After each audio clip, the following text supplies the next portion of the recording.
that we can go too fast. Why do we use process simulator or simulation to predict the behavior of chemical process, to conduct what-if analysis? It's very important. What-if analysis, and to perform sensitivity analysis and optimization. We can do this kind of analysis, optimization, okay, to design better actual chemical plant and eventually increase profitability. That's why we use process simulation. Process simulator is very useful throughout the entire life cycle of chemical process, from research and development to process design to production. What are the benefits?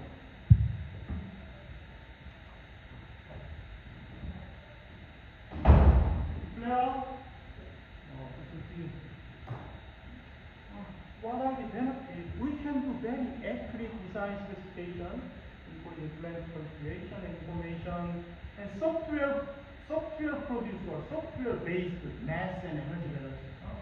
We learn mass and energy balances. We do handy calculation. You don't have to worry about anymore. Software will calculate for you mass and energy balances. And multiple scenario analysis at a fraction of time and cost. That's the reason we use simulation, right? We can do multiple scenarios in a very short time, so very less cost. And we do process optimization to find the maximum performance points. And many tools are available to determine the key control variables and degree of operating stability.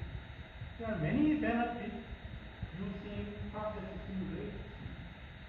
What we learn this semester, we learn very simple unit operation. This is called flash separation. Okay? Simply, we want to separate base operation. Very simple unit operation.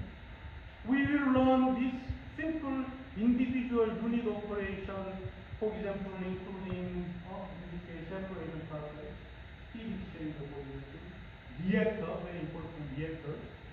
We will learn extraction process. We will learn like a distillation column. We will learn this kind of unit operation. We connect this individual unit operation. Then finally, you will do group project, very similar to like this here. So during your group project, last 4 weeks of this semester, you are going to use Aspen to design and simulate something like this. This is benzene production facility. You will do maybe styrene production, dimethyl ether production. You will do different chemical process for your group project. So very similar like this. We learn very simple unit operation, one by one, then try to connect this simple unit operation to design and simulate all chemical process facility. Yes? Great. How can you do that? First we have to understand Aspen.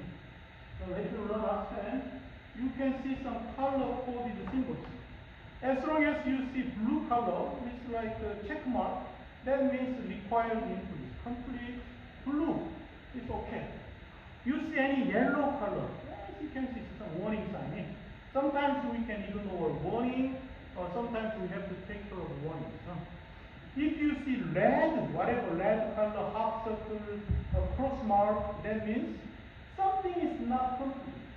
Required input is not complete, while result is available with error. So as long as you see some red color, absolutely we need to fix it. So it's color coded symbols. Okay? Performing Aspen plus simulation, there are a simple 5 procedures or 5 steps. The first step, specify chemical component in the process. So first step is specify component. Second step, specify thermodynamic model or method. So specify thermodynamic method. Step 3, define process flow sheet. Step 4, specify component flow rate and the thermodynamic condition of all feed stream. And then step 5, specify the operating condition for the unit operation point. be 5 steps. So let's look at step by step. So the first step is specify chemical component. Okay. So if I open aspen, let's try to go step by step. So I open aspen. Yes. And I ask you to look at tutorial. I show you one more time. If you go here, and if you go here,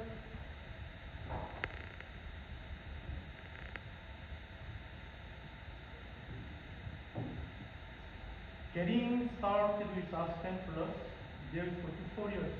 Yes. So you go there, you read each folder step by step during this semester as much as you can go. Yeah? So, two tracks.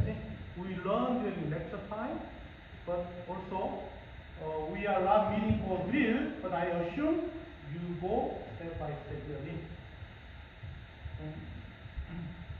Now, first step, maybe I can click new. So maybe I can use, if you go chemical processes, we have different template here. So let's go chemical, this metric unit. If you click one time, you can see preview what kind of units are used, what property method is used as default. Maybe I can click chemical list metric.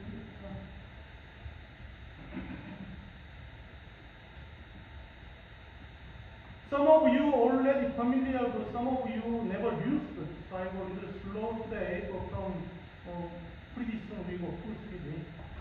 So how can we specify component? I can use name. Maybe I can use acetone, and maybe I can click enter button. Right? You have to make sure you put some component ID or name, but you can only use 8 up to 8 characters, 8 letters. And then make sure you have true component name and check alias. Or you can use some abbreviation. Okay? For example, if I type NEK, let's see whether Aspen can find out. Okay, so you can use only 3 letters, NEK. The true this component name is methyl ethyl ketone, but we can use 3 abbreviation. Or I can use maybe 1 hexane to find out. Let's see.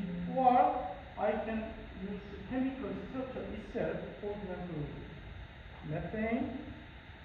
Let's see whether we can find out. Okay. Yeah. If you look at here, we put component ID, and there are types. So far we are using conventional, but if you look at type, there is drop down arrow. There are many different solid, non-conventional, pseudo-component, assay, polymer. So maybe we can try later on the different way. Now, if I don't want to define a component, always you can go right click. It's very Microsoft Office way. So you go right click, and then you can delete below. Simple. You can delete below. Yeah. If you check here, there is called enterprise database. So if you go here, enterprise database, there are many databases available for this Aspen software. If you look at selected database, there are 5 databases already selected. Those are default. What does that mean? If you don't do anything under this database, Aspen use this selected default database for any single thing. For this course, you don't have to worry about it. Those databases is enough for this course. But if you want to add some database, if you go here, there is called NIST database. National Institute of Standards and Technology, NIST, US-based institute. I want to use this database. And simply you can add to that database and select the database. And that is this Aspen whatever you want may use this NIST database. But sometimes the software you are using in the computer lab may not have this database. So, I don't know, but you can check. So, as I said, in this course, you don't have to worry about any those available database. The default database are enough. Now, we have three components, but I strongly recommend you to look at it. As long as you define some component, go to, if you look at, okay, good, three components. Now, what is the next step? If you look at, I forgot to mention about those 5 databases, where are they are come from? Okay, how can I do this? This is a problem, but it's okay. If you look at a slide available on Blackboard, give you some information. So those 5 default databases, for example, Aspen Plus version 8.8, that's what we are using, and Pure 32 database, primary component database in Aspen Plus. Those are 5 databases, okay, Aspen Plus basic version 88, Aqua, solid, inorganic. Second step, specify thermodynamic model. So let's go step 2. What we are doing here, we need to specify thermodynamic method. What does that mean? So we define the component so far. If you go here, this is the left side is for navigation tool, and then left bottom part is for simulation environment. We are working on properties environment now. So if you go here, as you can see on the method folder, we got some red color, means we need to take care of it. Okay, so you click method, go to specification.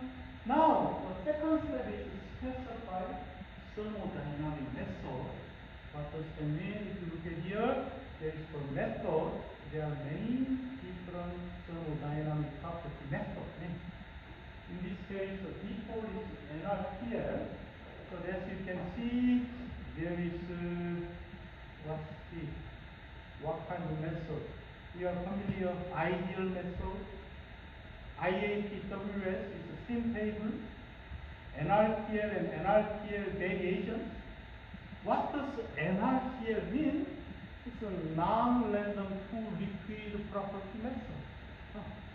And if you look at here, Peng-Robinson method, this one is equation of the same-based method, simply based on ideal gas law, and then it is variation.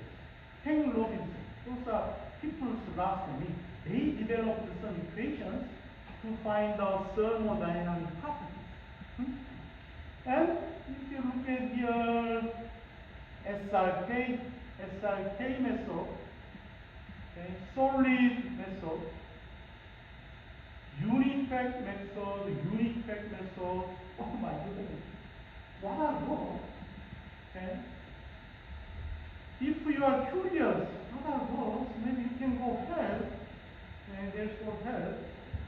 Maybe I can search. Maybe let's look at unit-packed method. If you are curious, unit-packed, what is it?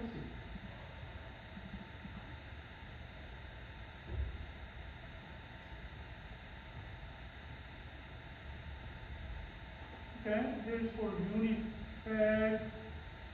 Do you see any unit-packed? No, we scroll past. Like that? Yeah. I saw it somewhere. There it is. Unified property. Okay. So if you are curious what that unit-packed property method means, maybe you can go ahead and search and find out. And then if you go here, unit-packed property method. Now, if you look at here, how this method works, okay? For example, to find out density, it look at Racket equations. Okay?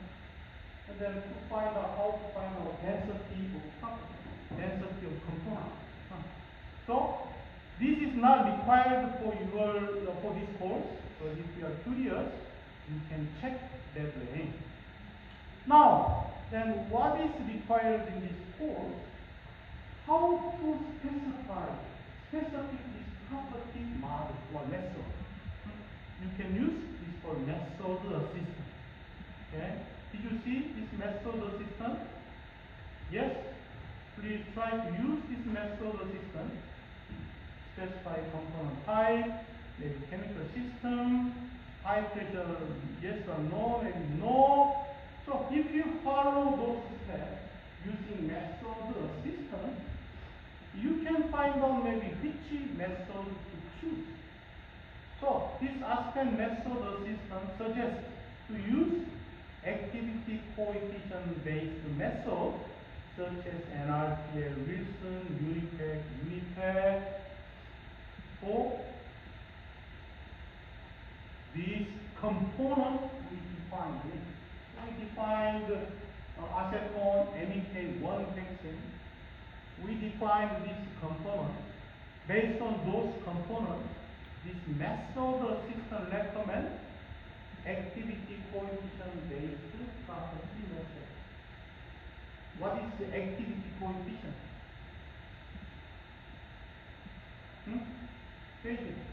Gamma. So we use the symbol gamma.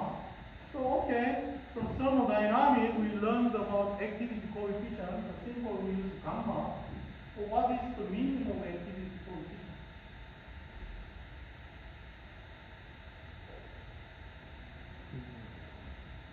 Nobody? Anyone? No. Since you're looking at me.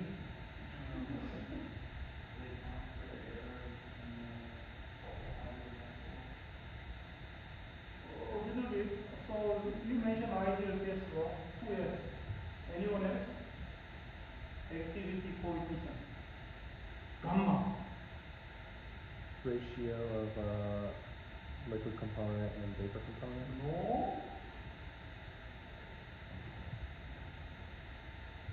That's the Law flow.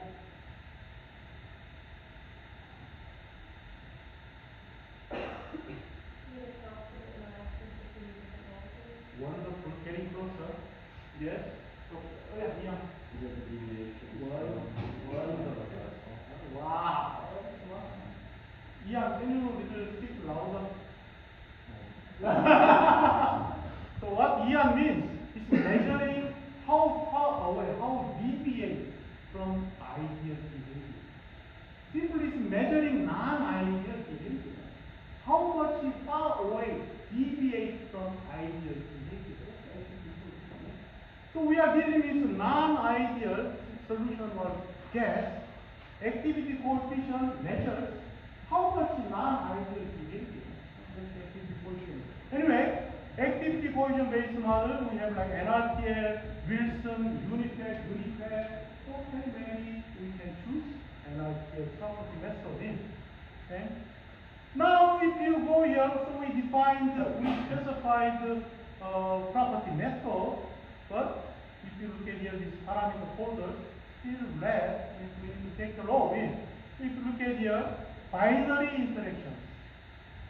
NRTL is red because we chose NRTL property method. So let's go this NRTL folder. So we see some information here. Okay. Can you see? We specify the three components. Okay. So if you see here, how Aspen works, Aspen simply find out thermodynamic properties, transport properties, reaction kinetics based on binary interaction. Binary interaction means two components interact molecules. So two components interact, binary interaction. We define or estimate binary interaction parameters to calculate thermodynamic properties, transport properties, reaction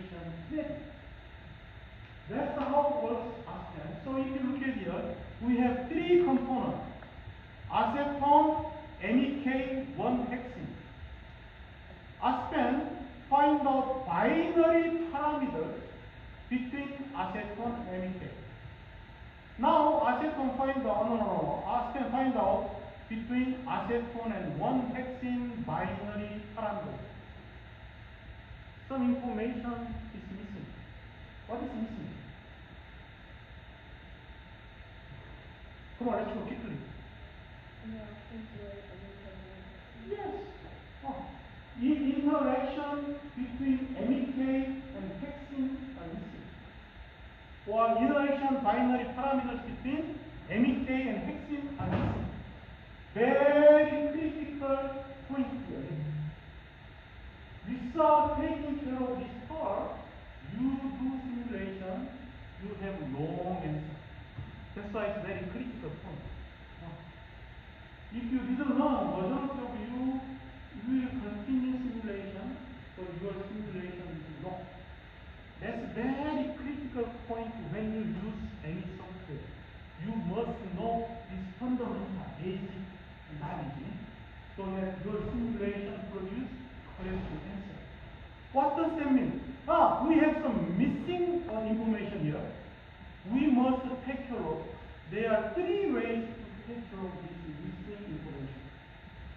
If you go look at bottom, estimate the missing parameters by Unitec. In this course, this is required whenever you see some missing parameters, you just click check box. Yes, estimate missing parameters by Unitec method. Okay. Now, if I learn the simulation, and then I can check NRTL folder. Now we have binary parameters between MEK 1-hexene. Now you do simulation, you can get correct answer. Yes? What if you click estimate missing properties and there aren't any missing properties? So, okay, let's continue. Okay? So, in this course, look, you just click estimate missing parameters per Unitec, for this course. But I understand your question, so simply repeat.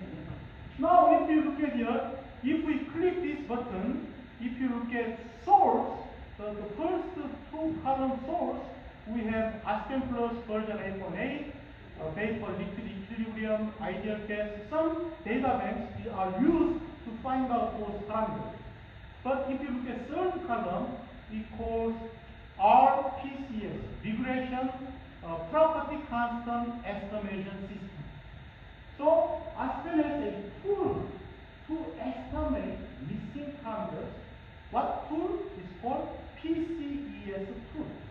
So Aspen uses PCES tool to find out missing parameters by regression. R means regression analysis. That's how we find out missing parameters. So it's a very critical step. Do not forget. Yes? But for example, if I delete this column, let's try to unclick here, as I said, or let's look questions. Are there any different approaches to find out these missing parameters? If you go data banks, maybe you can choose NIST data banks. As I said, this is US-based institute. They collect a lot of data. So another way, maybe we can choose some different data banks available. Okay? And then maybe if you see, if we choose different data banks, we can maybe find out those information parameters. Okay? Yes? Maybe. I don't know. Sometimes these data banks may not available, especially your lab computer. This is my desktop in my office, so I have a new package. But sometimes you use lab computer may not have that database available. Okay? In that case, what you do? There's another approach. What is other approach? If you go data source, okay? There is two data source, NIST and DCHMA. NIST US database,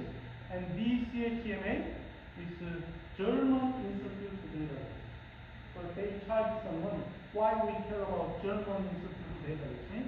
You don't have to worry about this one. We just use the US National Institute of Standard Technology. We can use this database. Okay? So we have missing parameters. There are three approaches. Simply, we can click estimate missing parameters. So by Unitech, that's enough for this course. But for additional information for you, you can choose a data banks and select some available data banks and check whether you can find out missing parameters. Another approach is we can use some experimental data available from this NIST database. So let's try to use this. If you click NIST, okay, what we are looking for MEK and vaccine interaction parameters are missing. So let's try to find out binary parameters between MEK and vaccine. Yeah? Okay? Then we can retrieve data. Simply, we are retrieving data from NIST database. Okay? So if we retrieve data, we got some database, especially we are interested in vapor liquid equilibrium data. So if you look at here, azeotropic data, binary data, excess enthalpy data, we are interested in binary vapor liquid equilibrium data, which is this data. So if you click the binary BLE data, there are 11 data points are available. And who found out? They found out from 1967 publication. You can see those authors, they did some experimental work between MEK and one vaccine. So they do some experimental work to find out some properties of this MEK1 vaccine mixture. Simply, we are going to use this information, okay, which is available on the NIST data source. Okay, so can we save data? You can save the data here. So I can save data. Okay. If you click OK, now you can see in the navigation pane on the data folder, we saved that experimental data available on the NIST database. You right click here, maybe you can rename, doesn't matter. Not be afraid of right clicking. You right click, a lot of functions are available. So that we can use this data retrieved from experimental data available NIST data source. Okay, you are so far so good? Yes? Now, since we have data saved here, how can we use? We can do regression analysis. We saved the experimental data. Can we do some analysis? Maybe we can do regression analysis. If you look at learn mode, so far it's called analysis mode. Estimation is when we click the checkbox, estimate missing parameters by Unitech estimation, or we can do regression analysis. Yes? So let's go regression. Now we can click new. We define ID, data regression -1. I'm okay with that. Okay. If you come to this page, there are two calculation types, evaluation and regression. Okay? Let's look at evaluation. This is your homework question. Yeah? This is what you have to do homework. So let's look at it first, evaluation. Data set, we saved data set from 1967 experimental work. So we choose the data set. Okay? Now, can I reset maybe? Why not? Can I run this simulation? Okay, data regression completed. Yes? So if you go data regression -1, that's what we define. If you go result, you don't have to worry about what if you look at valuation tag. Maybe you can look at this RRMSE. It's called relative or residual root mean square error. Usually this number, you don't pay attention, is less than 10. This is good data. But anyway, what we want to look at it, maybe we can look at it estimated. So follow my mouse cursor, go to plot. There's a plot available at the result. We can look at it estimated versus experimental. So if I click this plot, and we can see maybe one vaccine vapor composition, you can see some chart. Can you see? Okay. This chart shows the ratio between estimated versus experimental in regression analysis. So as you can see, if this straight line is estimated, as I said, Aspen used PCS to estimate parameters. This dotted is from experimental data. And then what you can check the goodness of it because it's regression analysis. And according to the RR residual square mean error means 210, it doesn't maximum. It's not deviating from estimating. Okay? But anyway, your homework question, you need to attach this one into your homework submission. So that's the one. And then I ask you, then this is the evaluation mode. Okay? We have evaluation calculation type, and we have also regression type. Okay? What's the difference? Evaluation just to evaluate estimated compared to experimental. Just evaluate. What does regression mean? Regression try to use that goodness of fit, try to more make try to reduce that square error so that we can make more good estimation. That's what the regression calculation type is. So maybe we can use the regression type. Okay? So as long as you click regression, we need to put more information for parameters. So it's for parameters. Okay? We are looking for binary parameters. We are using NRTL property method. We have two elements. So first is MEK. Second is one hexene. Okay. Because we have two components, usually you may need to do twice. So let me see. NRTL. No NRTL. Okay. Interesting. Only one time, no problem. So let's look at it. Whatever you say. Okay. I will reset since I changed some settings. And let's look at it again. Okay. Well, anyway, regression completed. So I can look at maybe the results. If you look at sum of squares, you can see RRMSE value. As I said, this one less than 10. It's a goodness of fit. So if you go plot, you can check estimated versus experimental. And I can check same thing, one hexene vapor composition. And you can see more evaluated and experimental.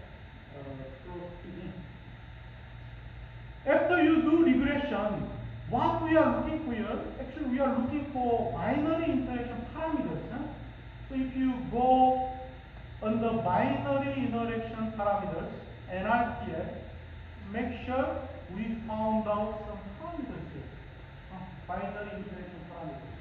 We have to make sure those binary interaction parameters are not missing so that we can rely on our simulation is correct. Okay. As I mentioned before, for this course, you do not worry about using regression analysis. Eh? You just click estimate missing parameters by unit, and that's enough for this person. But if you want to improve this data feed, maybe you can use this regression analysis to improve your interaction parameters. Then you can get more accurate result of the simulation. Okay? Now, you define the three components. Very interesting skill here. You define or specify the component. Try to use this analysis heading. Okay, so if you look at your analysis, there is called pure binary mixture analysis. We have also ternary diagram analysis. So you can look at it, but after you specify any component, you can use this analysis ribbon. It's the same as you are using Paris chemical handbook. If you want to find out some properties, you can use software, or you can use Google search, or you can use Paris chemical handbook. You need some kind of handbook to find out properties. You can simply use Astro. Software is designed to be used to find out those properties. So if you go pure component, pure means one component, let's click pure. Okay? Maybe I can look at it, property. Okay, if you hover your mouse, you can have some more information in. So if you look at here, enthalpy, okay, if you hover your mouse, density for a pure component, density is familiar. So let's find out density of some component. So density, unit, maybe I can choose kilogram per cubic meter. What is the density of water in kilogram per cubic meter? Natalie. Density of water in kilogram per cubic meter. Density of water. 1,000. Density of water is 1,000 kilogram per cubic meter, or 62.4 pounds per cubic feet. Yes, density. We are looking for density. Then what's the density of acetone? So I choose acetone and certain temperature, let's say what temperature? Maybe 30 degrees Celsius. At 30 degrees Celsius, 1 bar, what is the density of acetone? You can go pure component analysis, and then you can run analysis. And what do you expect? What is the density of acetone at 30 degrees Celsius? 180. Eli, you can guess. Huh? Wonderful. What does that mean? 781.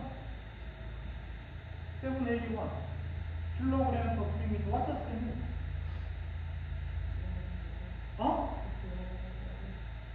It's lighter than water, right? That's what it means. Water was 1,000. Acetone density is 781. Lighter than water, huh? Yes? That's what the pure component analysis is. You can do any analysis. I said, if I go here, if you click drop down arrow, there are many properties available. I just showed you density. Okay, you want to see viscosity, you want to see fugacity, or you want to look at it, heat capacity. You can find out all the properties here. At certain temperature and pressure. Weston, let's look at it binary. What do you think this binary means? Is it compared like to the binary interactions between the two? Not binary interaction parameters in this case, but this is analysis of two mixtures. That's called binary. Okay, I want to do analysis of two component mixture. Then you use binary. How about the mixture? What's the difference binary and mixture?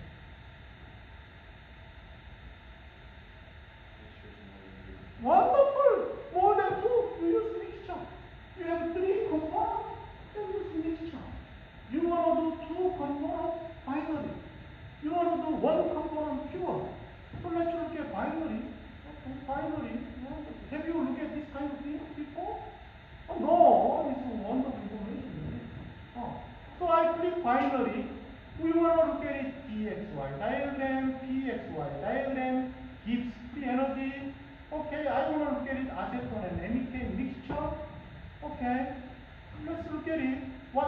temperature, maybe I can put same temperature 30 degrees Celsius.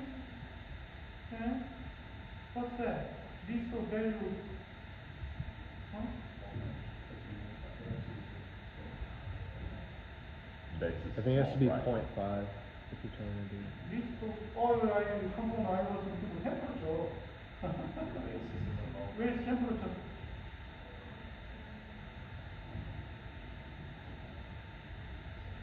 Because it's a mole fraction is given. Doesn't matter.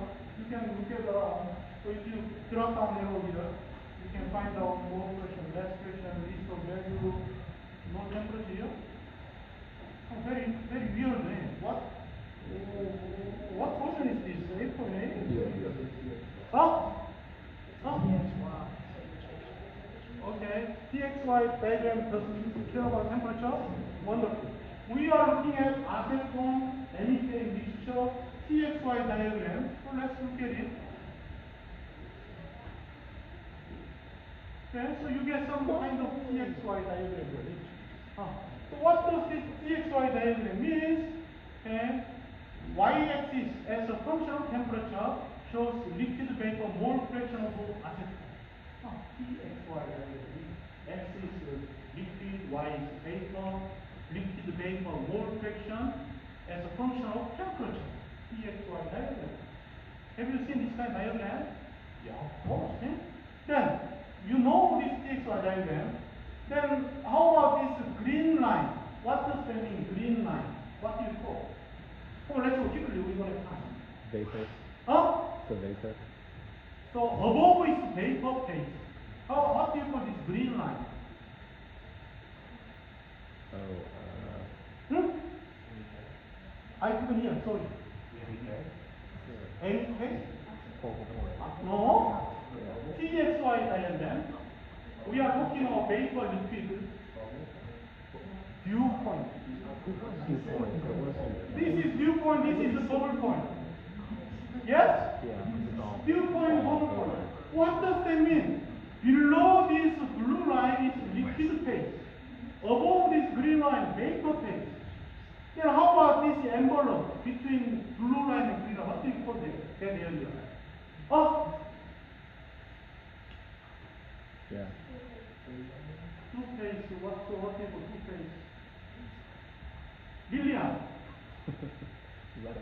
No? Lillian? So between blue line and green line, we have space. The phase envelope. Envelope. Huh? Phase envelope. Huh? Phase envelope. Phase what? Envelope. Envelope. So it's called phase envelope. But what does area mean? Wonderful. It's called vapor liquid equilibrium area. Yeah, that's what the TXY diagram is. Vapor liquid equilibrium. Yes, this is dew point, bubble point, liquid phase, vapor phase, vapor liquid equilibrium. So using this binary analysis, you can get not only TXY diagram, you can also look at PXY diagram and Gibbs energy model. By using binary analysis. Okay. Then let's look at it. What else can we look at it? We have the mixture, right?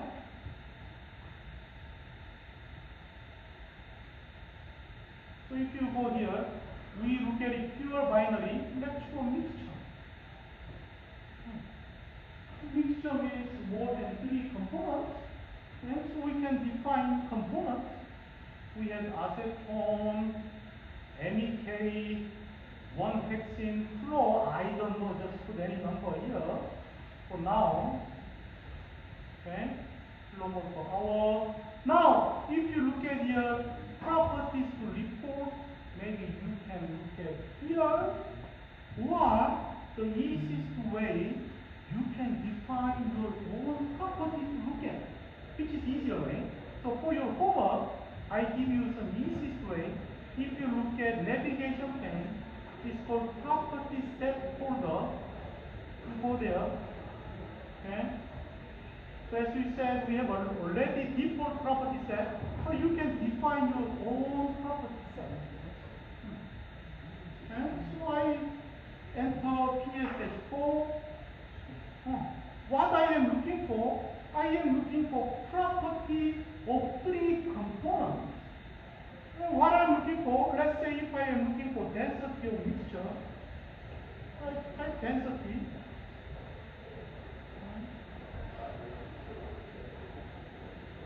Density mixture. Maybe you can add that, or I want to look at it. Oh, we are familiar with viscosity. Let's look at viscosity. Viscosity of these three components. Viscosity mixture.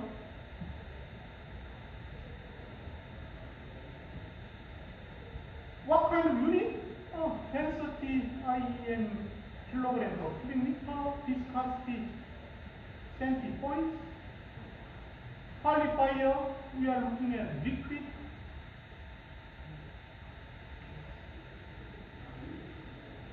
Let's look at it.